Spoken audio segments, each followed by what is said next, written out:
Salut à toi ambitieux, salut à toi ambitieuse, bienvenue sur ma chaîne, ou plutôt devrais-je dire bienvenue sur ta chaîne.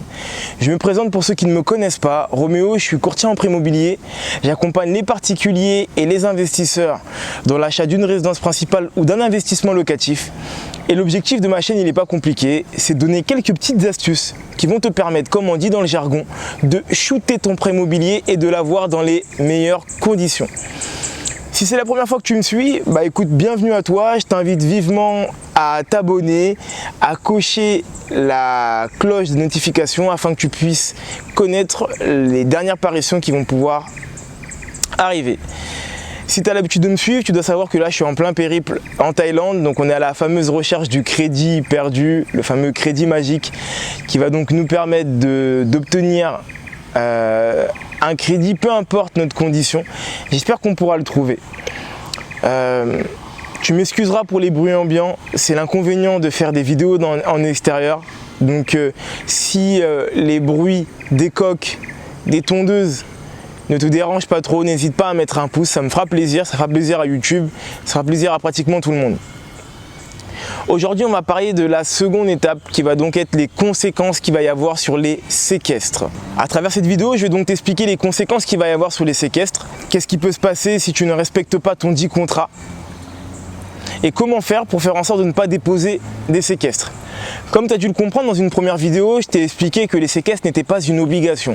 Il n'y a aucune loi qui stipule que tu dois mettre des séquestres, 10%, 5% ou autre. Donc la première étape, si vraiment le vendeur veut à tout prix des séquestres, est de négocier le montant ou le pourcentage des séquestres que tu vas devoir mettre. On parle souvent en pourcentage, 10% de la valeur du bien, 5% de la valeur du bien. Va au minimum. Si vraiment il veut mettre quelque chose, demande-lui 1% de la valeur du bien.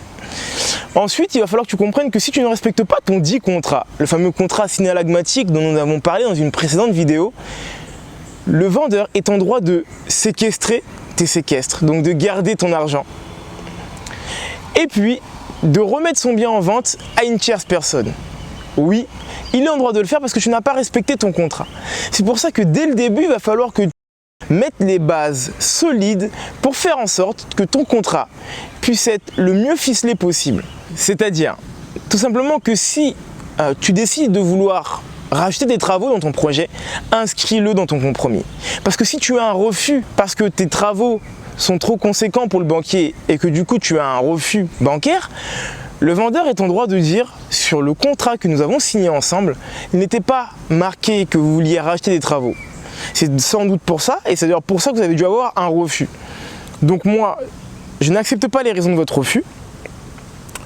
On a dépassé le temps imparti, vous m'avez fait perdre du temps, je récupère les séquestres pour me dédommager et je remets le bien en vente. Ça, c'est hyper important à comprendre. La seconde chose, ça va être si tu ne respectes pas les délais. Si tu ne respectes pas les délais des conditions suspensives, et si tu ne sais pas ce que c'est, je ferai une vidéo là-dessus. Pareil, le vendeur est en droit de récupérer les séquestres et de remettre le bien en vente. Alors, il faut comprendre qu'en règle générale, il ne voit aucun intérêt de le faire. Très peu sont les vendeurs qui, lorsque tu n'as pas encore eu tu as dépassé tes conditions suspensives, de quelques jours, de quelques semaines, ne va pas accepter un délai supplémentaire pour revendre, pour attendre tout simplement, et va plutôt mettre le bien en vente. Ça n'arrive pas ou très peu, à part si on est en face d'un vendeur qui peut-être était malveillant au final. Donc aussi c'est à toi de sentir le feeling par rapport au vendeur et par rapport à ce qu'il y a. Donc la clause de financement est un point qui est hyper important, simplement parce que sans argent il n'y a pas de chocolat, donc c'est à dire qu'il n'y a pas de bien immobilier. Les délais sont hyper importants à respecter également. On a parlé des conditions suspensives, mais on peut également parler de la SRU. Lorsque tu as donc dépassé ton délai de rétractation, tu as un certain délai, de mémoire c'est à peu près 7 jours, pour pouvoir déposer ton financement, pour pouvoir prouver que tu as commencé à faire des démarches. Pour ça, je t'invite à me joindre directement sur les contacts, sur les liens qui sont juste en dessous. Donc il y a des contacts qui sont faits pour. Et moi je pourrais t'accompagner sur cette clause, sur ce financement. Ou sinon à partir voir un établissement bancaire. Mais bon, ça j'ai mon point de vue là-dessus en tant que courtier. Voilà, il y a d'autres vidéos qui en parlent. Et puis n'hésite pas si tu veux qu'on interagisse par rapport à ça, ça serait grand plaisir.